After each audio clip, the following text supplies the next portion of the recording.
TopMedTalk. Hello and welcome to TopMedTalk. We are coming to you live from Chicago, Illinois for the annual meeting of the American Association of Nurse Anesthetists.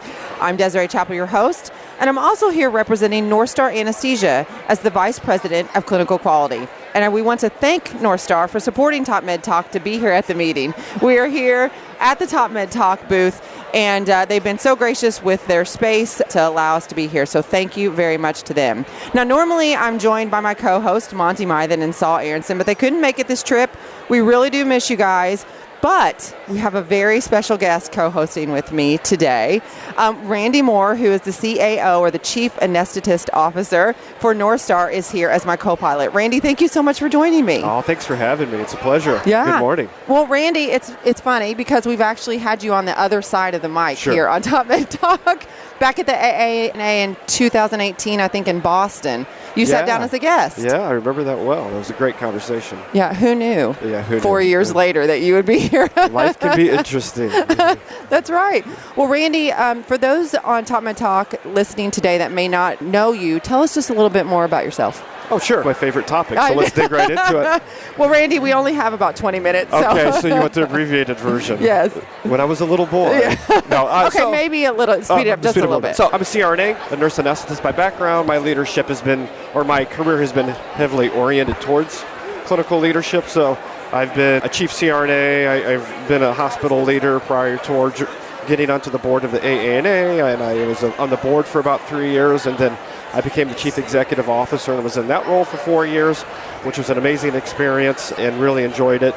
And then the opportunity to join NorthStar as one of the clinical executives presented itself, and I couldn't say no because it's such a great company, really clinician focused, doing some really interesting and I would say positively disruptive things in the anesthesia marketplace, and here I am and excited to be here. That's awesome. Well, we're going to definitely dig into that with our next guest. Randy, just to take a moment, we are sitting here in the exhibit hall at the AANA, and this is the first time we've been together, I believe, in 3 years for our annual meeting.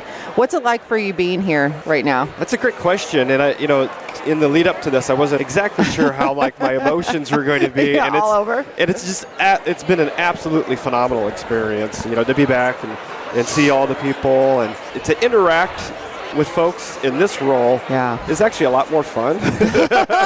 I'm sure it is. There's a different conversation probably that you're having these days. Yeah, for sure. And so, I love my work at the AANA, but I'm completely in love with this role that I'm in here in the company, and to be back amongst friends and colleagues and to represent NorthStar to this community is absolutely a pleasure. Yeah, and it's been so awesome being on the booth for NorthStar this time around. I mean, it is buzzing in here. This is one of the busiest exhibit halls that I have seen in years. Yeah. I mean, that's fantastic for the AANA. That's fantastic for all the SRNAs that are here right now and our ability to meet with them. Well, Randy, I'm so excited about our first conversation that we're having today. It is an honor to introduce our next guest, Adam Spiegel, who is the CEO of NorthStar Anesthesia. Adam, thank you so much for joining us. Thanks for having me. Yeah, I think this is one of the first times I've actually been able to record with you, Adam. So I've always promised that this was going to happen at some point, so it's finally happening now. You're here at the AANA. How has it been so far? It's been great. I mean, it's a great chance to sort of engage on some of the issues that the AANA cares about, be able to give a perspective from one of the larger employers of AANAs. It's fun to meet the students. And sort of talk a little bit about, what opportunities they have in front of them, and, meet a lot of colleagues. A lot of the NorthStar teammates are here, and be able to connect with all of them in one place instead of having to travel to 200 different places to meet them. Definitely saves some time. Easier. Yeah, exactly. So it's been great. Tell our guests a little bit about yourself. Sure. So I've spent the last 25 years or so in healthcare. Spent about the first 20 with a company called the Advisory Board. It's a research, consulting, and technology company that worked with hospitals and health systems. We were acquired by Optum, which is part of United Health Group, a few years back. And while I was there, I got some exposure to the practice management space. Really enjoyed it. Thought it was much closer to the patients, which gets me excited about I'm not a clinician by background, but this is about as close as I can have to impacting patient care. So I was very excited about that. And then the opportunity to come in as the CEO of NorthStar came up when a holding company bought NorthStar from a private equity firm. We had a very different philosophy of going about the business of anesthesia, which is it's a very long-term model and really focus on the long term, and that really appealed to me as a CEO. So Came in 2018. It's been a fun ride ever since. A ride is for sure. Well, Adam, a lot of people that listen to TopMedTalk are international, and so we have people from all over the world listening, and they may not understand the different models of care that we have here in the U.S.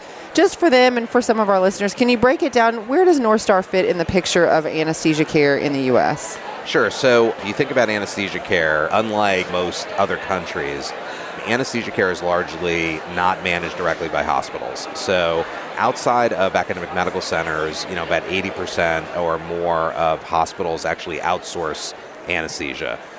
They do it to private practices. And what NorthStar is really a collection of one big private practice. Is really how it's run. So, we are in 22 states. We're in 200 sites, both helping hospitals but also ambulatory surgery centers around the country. But we operate, honestly, not that different in terms of what we do day to day as a individual private practice. Right.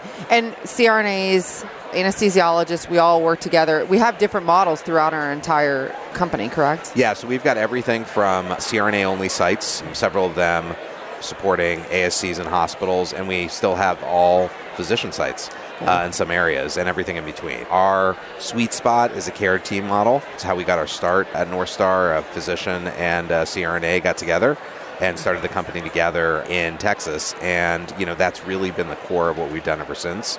Always thinking about, hey, how can, we work as a team to best care for our patients. Yeah. Let's dive in a little bit. I know you've had some other conversations at the meeting here about the healthcare system as a whole, the landscape of where we are in anesthesia. I just wanted to get your perspective. I've heard you kind of do this run several times about where we are right now, the state of healthcare and the state of anesthesia. So I just wanted to kind of start there and give everyone kind of a higher level picture of what it's looking like right now. Yeah, so it is a very difficult time for anesthesia right now. And a lot of it has, little to do with the actual practice of anesthesia and a lot more to do with external factors. I think the big thing is if you sort of step up into the macro world, prior to COVID, we were already seeing this phenomenon of patients leaving the hospital and moving to ambulatory surgery centers. And if you look at, in general, surgeries are predicted to increase by about 3% per year. If you look at the next 5 years, 15% growth in ambulatory surgery centers, which means that hospital growth is actually going to decline. And that was already in place. You then have COVID hits. And what happens is, the story I usually tell is, imagine you're an orthopedic surgeon and you feel very reluctant to do total knee replacements outside of the hospital, because in the hospital, I've got lots of support. If something goes wrong, I just feel much more comfortable in a hospital setting. Well, COVID happens, and I'm not actually allowed to do the surgery in the hospital because it's elective. So I'm forced to do that surgery in an ambulatory surgery center. And what happens? Well, oh, this is so nice. Exactly. Case starts on time. Yeah. It's like, nobody bumps me. Parking's fantastic for my patients. Everything gets through. And then, oh, by the way, I own a percentage of this center, so I get a piece of that facility fee. So why would I ever do this surgery again in a hospital? Yeah. And, that's happening around the country. And the response logically would be, gosh, that means that hospitals have to reduce their OR capacity because they're not seeing as many patients. They're doing the exact opposite. They're increasing the number of ORs that they want to run. And we've seen across our footprint, at almost every one of our facilities, we're actually running more ORs than we ran prior to 2019, but we're seeing less volume than we saw prior to 2019. So you actually have this weird disconnect between capacity and volume happening in the hospital sector. While that's happening, appropriately so, the ASCs are also increasing their points of service. Yeah. So they're creating more OR capacity there because they actually are seeing more patients. So you've got kind of this double whammy of a lot of capacity expanding when you have a year in which, the overall CRNA numbers actually stayed flat. Yeah. And that's, I think generous. I wouldn't be surprised if actually it went down based on the number of, and what that doesn't track really well is the number of hours people are working. Yeah. So I may say that I'm still working as a CRNA, but if I went from 40 hours to 20 hours, that doesn't always get picked up. And I think we're also seeing a lot of people after COVID, they sat down as a family and sort of said, gosh, maybe we don't need to both work full time. Yeah. And as a result, a lot of people are cutting back. So while we're seeing a need for more and more anesthesia providers, the actual supply is much smaller. Yeah, the volume to support that. That's created a really big disruption. So, you're seeing a lot of price increases, which is great for our listeners. Yeah. But, it's also hard because there's a lot more demands, and everybody's asking everyone to work harder to try to fill this sort of faux demand. Yeah. While that's all happening, this little thing called the No Surprises Act got passed. Yeah, no surprise billing, right? Right. And basically what that has done is it's given payers the opportunity to reduce their reimbursement.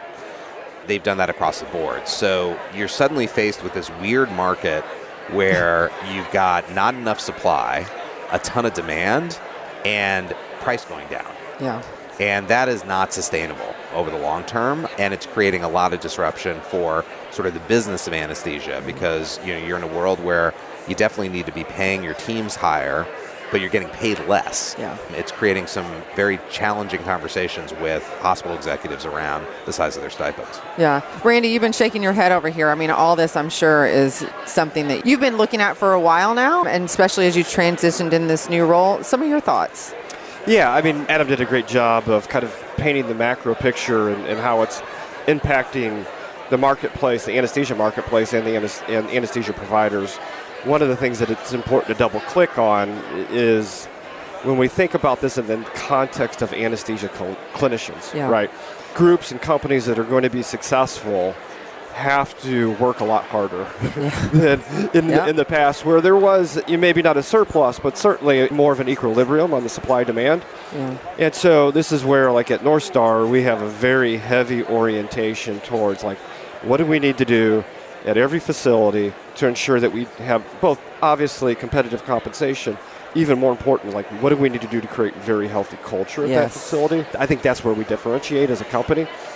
And so as we take the macro and we get down to the micro, it's really important. And companies who are going to be successful are going to do this hard work and make these significant investments, which requires some patience and long-term orientation, which is why I think we're positioned really well to be successful, even though undoubtedly we've got some very significant headwinds.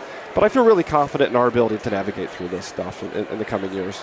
Adam, over the next couple years, what are some of the things that NorthStar is really working on? I know Randy mentioned culture and some of these other strategies that we're kind of leaning into. Where do you really feel our focus is going to be in the next couple years? Yeah, for us, the big lift and the big area that we're really pushing on is, I guess I'm going to say twofold. One is it's all around clinical leadership. And I think what we find is that what separates a successful site from a not successful site comes down to who's the chief and who's the medical director. And it's not that surprising when you think about it, which is, when you ask people if they like their job or not, the biggest motivator is not money. It is whether they like their boss or not. And if you've got great chiefs and great medical directors, you're going to have a happy team, and they're going to be much more resilient than teams that don't have great medical directors and chiefs. So we're really focusing on how do we make sure that we've got the best people in place. And that's, a multi-step process. We've got to be much more diligent in creating a pipeline of leaders. So I think creating pathways for individual CRNAs to, hey, maybe I hadn't thought about leadership before. What are the steps that I can take that may lead to a chief position in the future? Maybe I'm not that interested in that kind of leadership, but I am excited about quality. And I want to get more involved in actually progressing the field from a quality perspective, or maybe I'm research oriented. How do we as an organization support each of those different paths so that people can continue to expand the impact that they're having beyond patient care? And that's something that we really need to be focused on, is creating those paths so that we've got those future leaders lined up and that they're ready to go when we need them, because that's going to be sort of the key to our long-term success. Randy, this is something I know you're really passionate about. We've talked a ton about clinical leadership and professional growth for our CRNAs and anesthesiologists. Yeah, and I think it's when we think about, and this is a question that I ask myself and that I'm asked, and I know Adam's asked frequently, is like, you all are a pretty big company.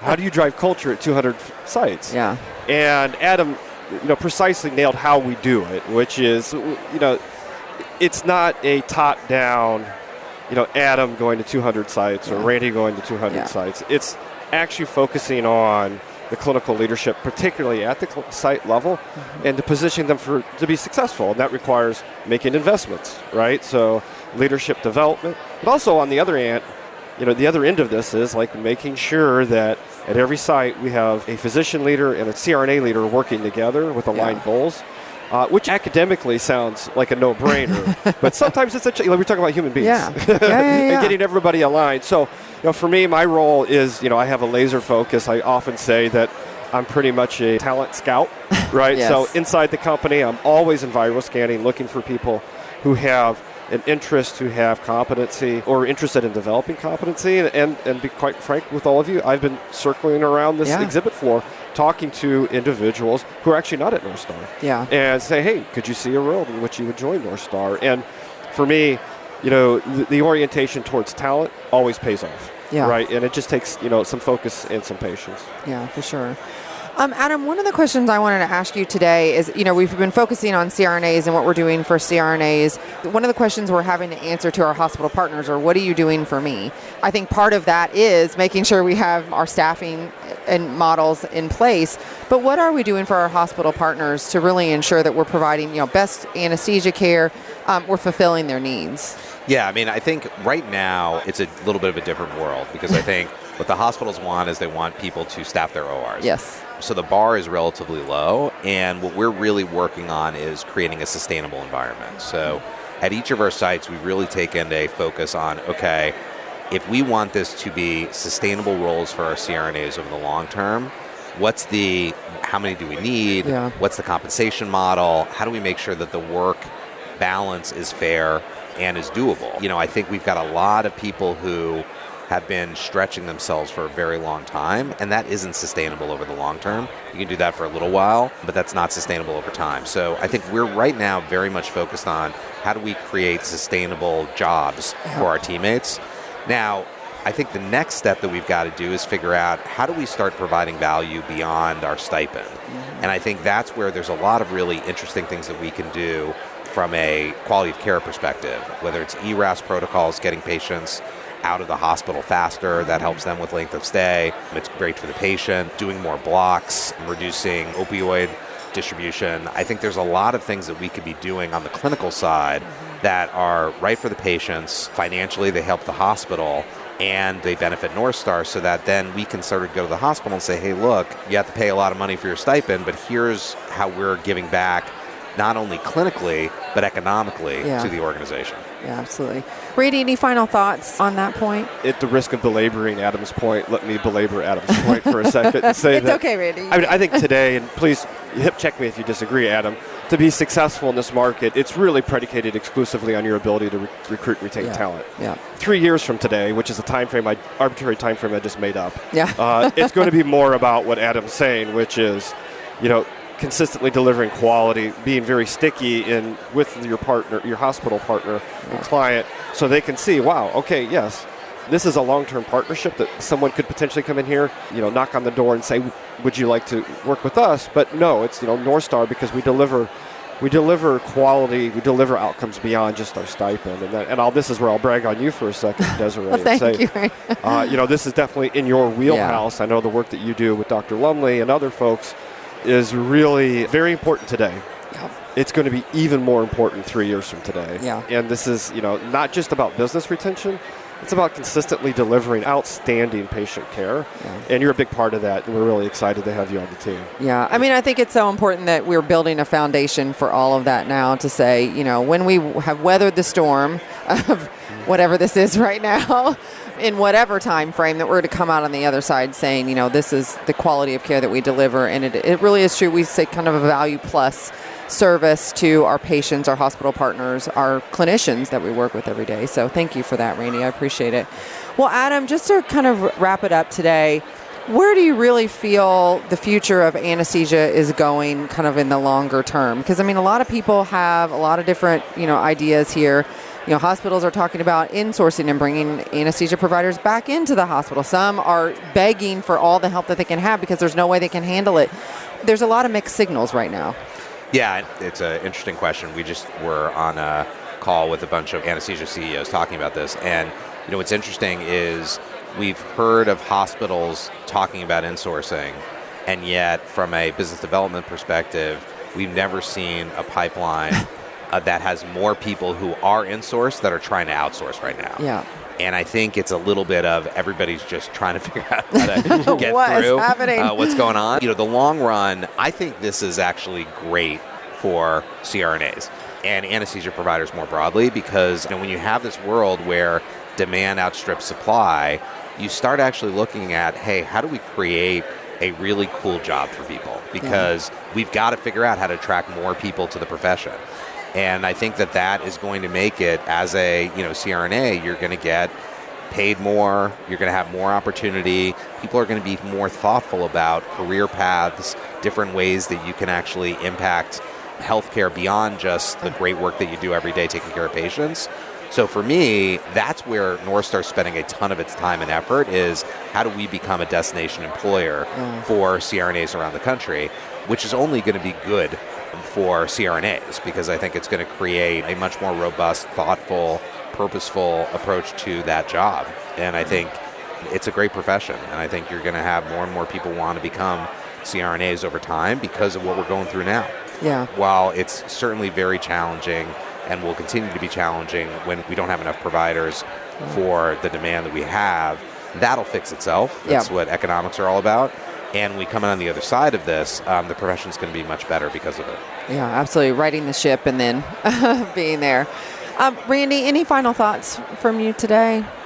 I guess I would, because we have been talking about some challenges, let's maybe land on some positivity. Things that you're excited about for the future? Yeah. And so, we definitely see, not just at NorthStar, and Adam was alluding to this as well, and I say this often when I talk to SRNAs and early career CRNAs, and because there's so much going on in the healthcare ecosystem, and it is, to Adam's point, really difficult to be a clinician right now. There's a lot of uncertainty, there's a lot of stress, there's a lot of fatigue, and it's even more difficult to be a clinical leader, by the way. Yeah. Having said all of that, if we zoomed out, I feel really good about where the specialty of anesthesia is going. Yeah. I feel really good about not just nurse anesthetists. I would say the same thing with our physician colleagues, that as difficult as some things are right now, I feel really bullish. This is a specialty that's only going to grow in its significance and its influence and the opportunity that's presenting current and prospective anesthesia clinicians. So you should feel really good. If you're doing anesthesia, you should feel really, really good about where things are going, even though sometimes especially in the current state and in the recent history, that we've had some really challenging, some really challenging times. And day to day, I mean, it's it can be rough, but like you said, where we're going, it's really positive and exciting. So, well, gentlemen, thank you for taking the time to sit down with me. Randy, thanks for co-hosting. Adam, appreciate you coming to the AANA and being here with all of us. I think it's been really wonderful to have you here and your presence. So.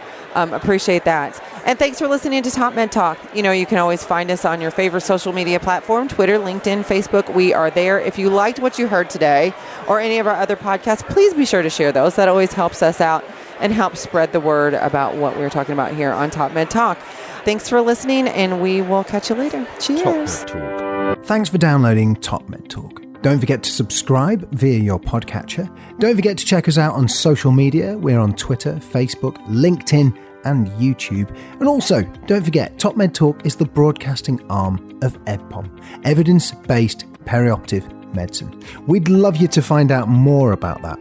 If you check out ebpom.org, you can find low prices on some of the conferences we're organising around the world. Many of them are virtual and don't even involve you leaving your own home. Check out ebpom.org now.